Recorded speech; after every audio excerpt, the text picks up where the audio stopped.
Hello and welcome to your new job as a school crossing patrol. School crossing patrol is the correct name for what we all commonly call lollipop men or lollipop women. Your new role's an important and rewarding one and has been a part of British society since the 1930s, so you're now part of a long and much-loved tradition. This programme's not intended to tell you everything you need to know to do your job as a patrol. You've got a line manager and handbooks for that. But we are going to be showing you the basics and showing you what it's actually like to be out on the street, the method of helping pedestrians cross safely, and a few of the problems that may arise. This job's not quite as simple as just crossing the road with a few people. You have to know about the uniform, about your duties, the law, all the do's and don'ts, and about how to handle an incident. So, let's get started. This is Julie. She's been a school crossing patrol for 10 years. Julie's wearing the official uniform that consists of the hat, the coat, and she's also carrying a pole with the proper sign. You know, it's actually more than just a uniform. It's a legal requirement. You have to wear the hat, have the coat fastened, and display the sign, or you're not legally entitled to stop traffic or help anyone across the road. You also need to keep your uniform in good condition. The coat's designed to be effective under all working conditions. It's bright and fluorescent, which means that it stands out even in low light, and it's also got these reflective strips that reflect vehicle headlights.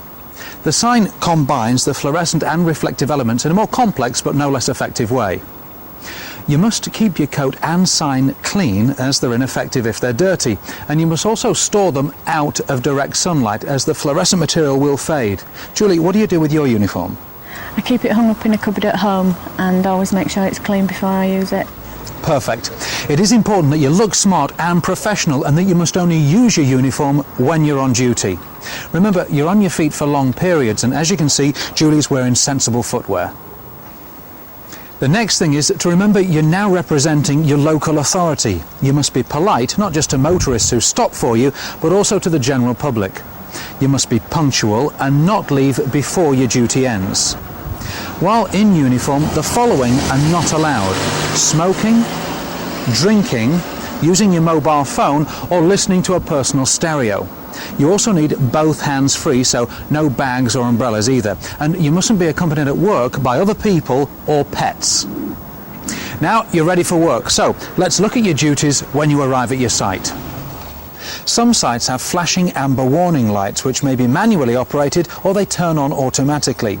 You must check them or switch them on at the start of each duty to ensure that they're working correctly. If they're manually operated, do remember to switch them off at the end of your duty. On approach to your crossing point, you need to check for any hazards that may affect you carrying out your duties safely. In this instance, there's a puddle, so Julie's moved down the curb slightly. If you do find a more serious problem, you need to contact your line manager as soon as possible. Once pedestrians start arriving at your crossing point, you need to communicate with them in a friendly but authoritative way. Okay, so now we get to actually crossing the road. Let's watch Julie give a demonstration. Morning. Wait there, please.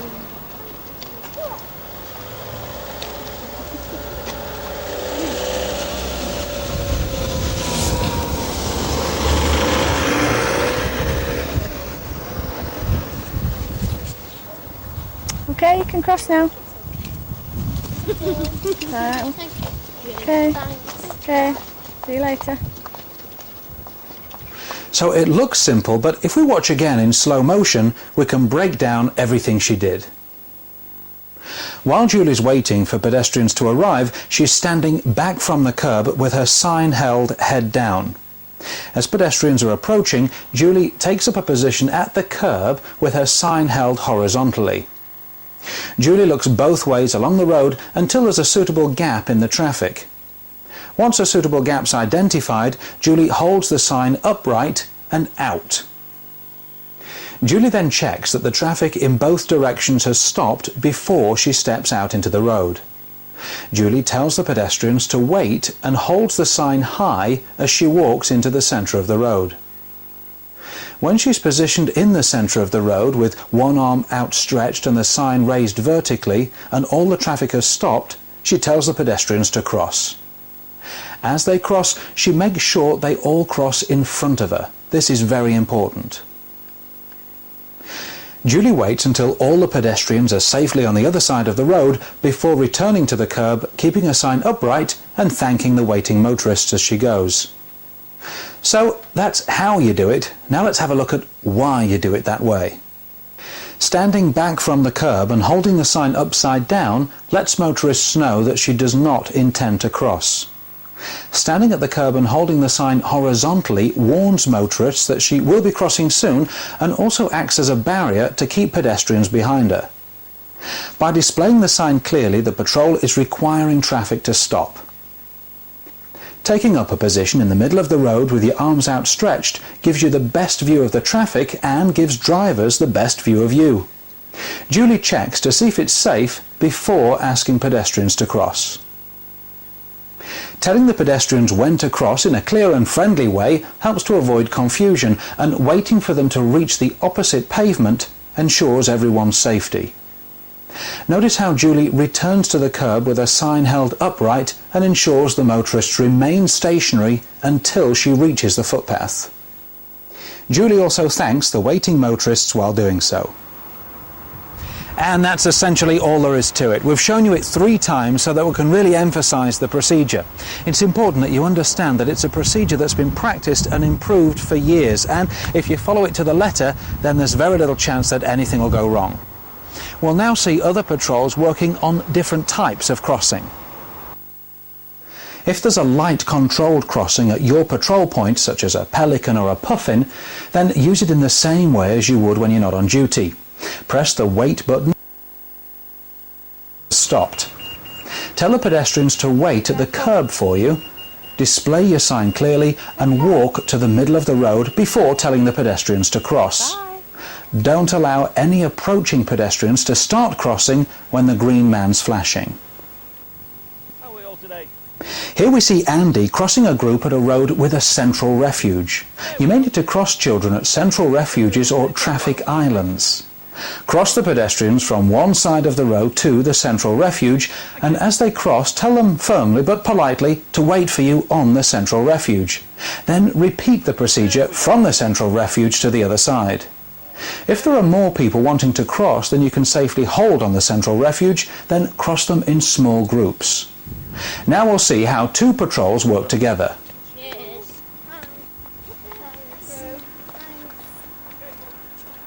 Thanks.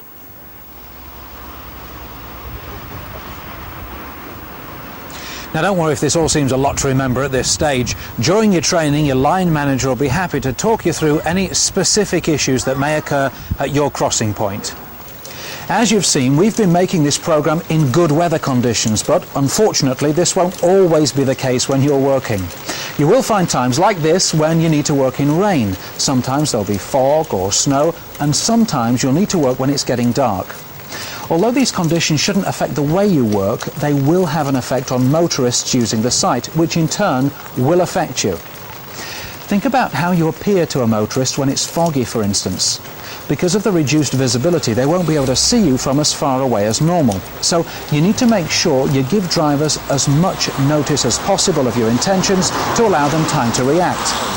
If it's raining, a driver's visibility will also be affected, and it can take a vehicle up to twice as long to stop if the road's wet. If the road's snowy or icy, the stopping distance can be up to 10 times greater than when the road's dry. So you must allow drivers much more time and distance for them to be able to stop safely for you. During the rest of your training, you'll be shown in detail how to deal with any incident that may happen on or near your site.